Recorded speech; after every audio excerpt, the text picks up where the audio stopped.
जीवन का अंत यानी कि मौत हमें डराती है। साथ ही साथ यह हमें अपने जीवन में आगे बढ़ने की हिम्मत भी देती है। जन्म के साथ ही यह तय हो जाता है कि एक दिन हमारी मृत्यु होकर रहेगी। लेकिन जिस तरह से पिछले कुछ सालों में हमने वैज्ञानिक उन्नति की है, क्या उस उन्नति के दम पर ये कहा जा सकता है कि आने वाले समय में विज्ञान हमें इमोर्टल बना देगा? क्या हम हमेशा के लिए जीवित रह सकते हैं? इन सभी सवालों के जवाब जानेंगे आज की इस वीडियो में हम सिर्फ और सिर्फ ग्लू ऑन टीवी के साथ। समय का पहिया लगातार चलता रहता है, यह कभी नहीं रुकता, लेकिन जीवन खत्म हो जाता है। जीवन की रेत समय के साथ तेजी से फिसलती जाती है और एक दिन पूरी तरह से खत्म हो जाती है। क्या हो यदि हम मरे ही नहीं? पिछले 200 सालों की वैज्ञानिक उन्नति ने मानव जीवन की उम्र को करीब 2 गुना तक बढ़ा दिया है। इस उन्नति ने मानव की औसत उम्र को 40 से बढ़ाकर 80 तक पहुंचा दिया है। क्या ऐसा हो सकता है कि एक इंसान हजारों लाखों सालों तक जीवित रहे या फिर कभी मरे ही नहीं? इस दिशा में वैज्ञानिक शुरुआत से ही प्रयास कर रहे हैं और वर्तमान समय में इसमें वैज्ञानिकों के हाथ सफलता भी लगी है, जिससे इस बात की उम्मीद जगी है कि इंसान को वाकई इमोर्टल बनाया जा सकता है। फिजिक्स के नियम हमारी जिंदगी में हर जगह पर लागू होते हैं। थर्मोडायनामिक्स के दूसरे नियम को हम सभी फॉलो करते हैं। हमारे साथ साथ इस नियम को हर एक एटम भी फॉलो करता है। इस नियम के अनुसार हर चीज टूटती है, उसे जंग लगती है, वह खराब हो जाती है और एक दिन पूरी तरह से खत्म भी हो जाती है। हम भी एटम से ही बने हुए हैं। इस ब्रह्मांड की हर एक चीज एटम से बनी है, जो टूटती है, खराब होती है और एक दिन मर जाती है। एटम्स में एक बार जब डैमेज होने की प्रोसेस शुरू हो जाती है तो उस प्रोसेस को रिवर्स कर पाना संभव नहीं होता। डैमेज होने की इस प्रोसेस को ही फिजिक्स की भाषा में एंट्रोपी कहते हैं। जैसे जैसे समय गुजरता है, डैमेज होते एटम्स के कारण एंट्रोपी भी बढ़ती जाती है। यह बिल्कुल एक गिलास कॉफ़ी और एक गिलास दूध की तरह है। जब दोनों अलग अलग होते हैं तब ये डैमेज नहीं होते और तब इनकी एंट्रोपी भी नहीं बढ़ती। लेकिन जैसे ही कॉफ़ी में दूध को मिलाया जाता है तो हम इसे डैमेज करने लगते हैं और जैसे जैसे दूध मिलाते जाते हैं वैसे वैसे ही एंट्रोपी भी बढ़ने लगती है। एक बार कॉफ़ी में दूध मिलाने के बाद इसकी बढ़ती एंट्रोपी को रोक पाना संभव नहीं है। ऐसी कोई टेक्नोलॉजी या प्रोसेस नहीं है जिससे कॉफ़ी और दूध को अलग किया जा सके। इसी एंट्रोपी के कारण हमारी उम्र बढ़ती है और एक दिन हमारी मृत्यु भी हो जाती है। लेकिन वैज्ञानिकों ने अपनी रिसर्च में एंट्रोपी की इस प्रोसेस में एक लूप होल को पाया है। उन्होंने पाया है कि एंट्रोपी को बाहर से एनर्जी देकर बढ़ने से रोका जा सकता है। हमारे दैनिक उपयोग की चीजों को हम बाहर से एनर्जी देकर डैमेज होने से रोक सकते हैं, उनकी एंट्रोपी पर लगाम लगा सकते हैं। लेकिन मानव शरीर के लिए ऐसा कर पाना इतना आसान नहीं है। लेकिन मानव की उम्र को लंबा करने के लिए हमें इस बढ़ती एंट्रोपी को रोकना होगा। इसलिए अब सवाल ये आता है कि मानव शरीर की बढ़ती एंट्रोपी को रोकने के लिए शुरुआत कहाँ से की जाए। जब कार के इंजन को एनर्जी दी जाती है तो कुछ सालों के बाद इस एनर्जी के कारण कार का इंजन खराब होने लगता है और इस कारण से हमें इंजन का काम करवाना पड़ता है। इसी तरह से हमारे शरीर में भी बहने वाली एनर्जी ही हमारे लिए सबसे खतरनाक होती है। इस कारण से मानव को हमेशा जीवित रखने के लिए हमें इसके एनर्जी सोर्स पर काम करना होगा। हर एक कोशिका के पास खुद का एक एनर्जी सोर्स होता है, जिसे माइटोकॉन्ड्रिया कहते हैं। जब शरीर में मौजूद पावर हाउस की क्षमता कम होने लगती है तब हमारा शरीर कमजोर होने लगता है और बुढ़ापे की तरफ बढ़ने लगता है।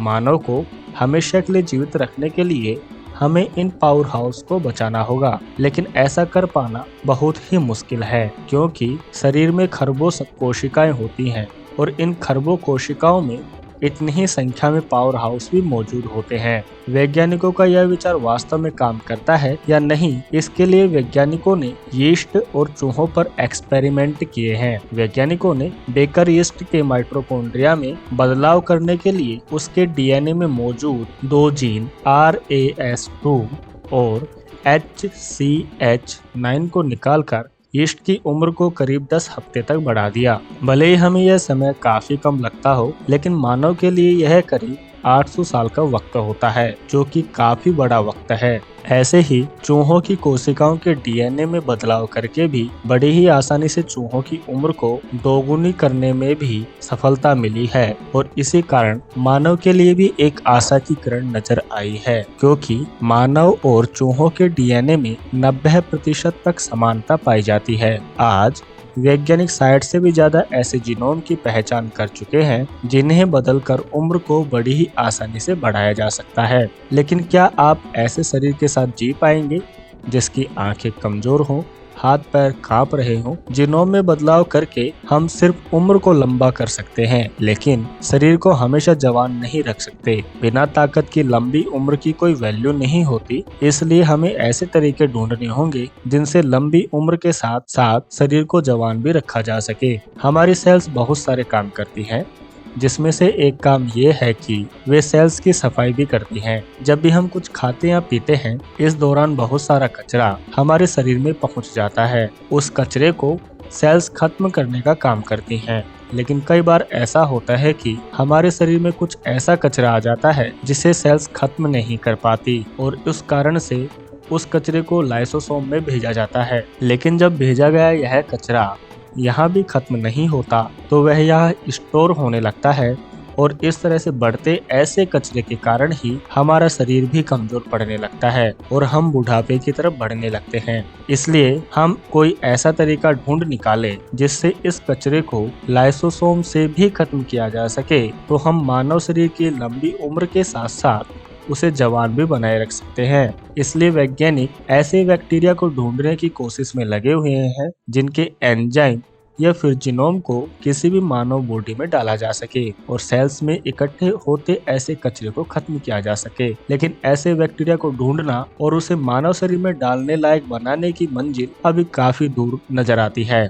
लेकिन फिर भी वैज्ञानिकों ने एक ऐसा तरीका ढूंढ निकाला है जिससे आप मरने के बाद उस दिन एक बार फिर से जिंदा हो सकते हैं, जिस दिन विज्ञान मानव को अमर बनाने की अपनी मंजिल को प्राप्त कर चुका होगा। अभी हम मरने के बाद बॉडी को बर्फ में रखकर सड़ने से बचाते हैं, लेकिन बर्फ में रखने के बाद सेल्स के अंदर बर्फ के क्रिस्टल बनने लगते हैं जो सेल्स को उनकी जगह से हटा देते हैं, जिस कारण से बाहर से देखने पर सेल्स एकदम तरोताजा नजर आती है। लेकिन जब यह बर्फ पिघलती है तो सेल्स बहुत ज्यादा डैमेज हो चुकी होती है, और ये इतनी ज्यादा डैमेज हो चुकी होती है कि इसे रिपेयर कर पाना संभव नहीं होता। इसलिए हमें एक ऐसी टेक्नोलॉजी की आवश्यकता है जिसकी मदद से सेल्स को लंबे समय तक एकदम सही तरह से प्रिजर्व किया जा सके। ऐसी एक टेक्नोलॉजी खोजी है वैज्ञानिकों ने जिसे विट्रिफिकेशन कहते हैं। इस टेक्नोलॉजी में पानी में कुछ ऐसे केमिकल्स मिलाए जाते हैं जो पानी को क्रिस्टल में बदलने से रोकता है। ये केमिकल बहुत ज्यादा कंसंट्रेशन वाले होते हैं, जिससे पानी के टेम्परेचर को चाहे कितना ही कम कर दिया जाए लेकिन पानी जमता नहीं है। यह तकनीक काम करती है या नहीं, इसके लिए वैज्ञानिकों ने खरगोश की किडनी को विट्रीफाई करने की कोशिश की। खरगोश की किडनी को -22 डिग्री सेल्सियस पर जब विट्रीफाई किया गया तब भी वह एक नॉर्मल किडनी की तरह ही काम कर रही थी। इस सफलता ने इस बात पर पक्की मुहर लगा दी कि किसी भी बॉडी ऑर्गन को हजारों सालों तक बड़ी ही आसानी से प्रिजर्व किया जा सकता है और उसे फिर से काम में भी लिया जा सकता है। लेकिन किडनी को प्रिजर्व करना ज्यादा मुश्किल काम नहीं है। बात तो तब बने जब मानव शरीर के सबसे सेंसिटिव ऑर्गन ब्रेन को भी प्रिजर्व करने में सफलता हाथ लगे। इसके लिए वैज्ञानिकों ने शुरुआत में ह्यूमन ब्रेन स्लाइस को प्रिजर्व करने की कोशिश की। वैज्ञानिकों ने मानव ब्रेन के हिप्पोकैम्पस स्लाइस को विट्रीफाई किया। जब वैज्ञानिकों ने विट्रीफाई हिप्पोकैम्पस स्लाइस में इलेक्ट्रिक करंट सप्लाई किया तो रिजल्ट बहुत ज्यादा चौंकाने वाले थे, क्योंकि हिप्पोकैम्पस स्लाइस रिस्पोंड कर रहा था। इसका मतलब था कि वैज्ञानिकों ने ब्रेन स्लाइस को सफलतापूर्वक प्रिजर्व करने में सफलता प्राप्त कर ली है। लेकिन पूरी बॉडी के साथ साथ पूरे ब्रेन को प्रिजर्व करना बड़ा ही टेढ़ा काम है और यह अभी काफी दूर की मंजिल लगती है। लेकिन एक दिन हम पूरी मानव बॉडी को प्रिजर्व करने में भी सफल हो जाएंगे। साथ ही साथ उसे हमेशा के लिए जवानी के साथ साथ अमरता का तोहफा भी दे पाएंगे। लेकिन मानव को अमरता प्रदान करने वाली ये तकनीक फर्स्ट स्टेज में ही है और इन्हें विकसित होने में लंबा समय लगेगा। हो सकता है कि आज मरने के बाद हम भविष्य में फिर से जाग पाएं। क्या होगा जिस दिन विज्ञान हमें अमर बना देगा? जब इंसान मरेगा ही नहीं तो फिर वह धरती पर कहाँ रहेगा? क्योंकि बढ़ती जनसंख्या अभी से ही चिंता का विषय बनी हुई है।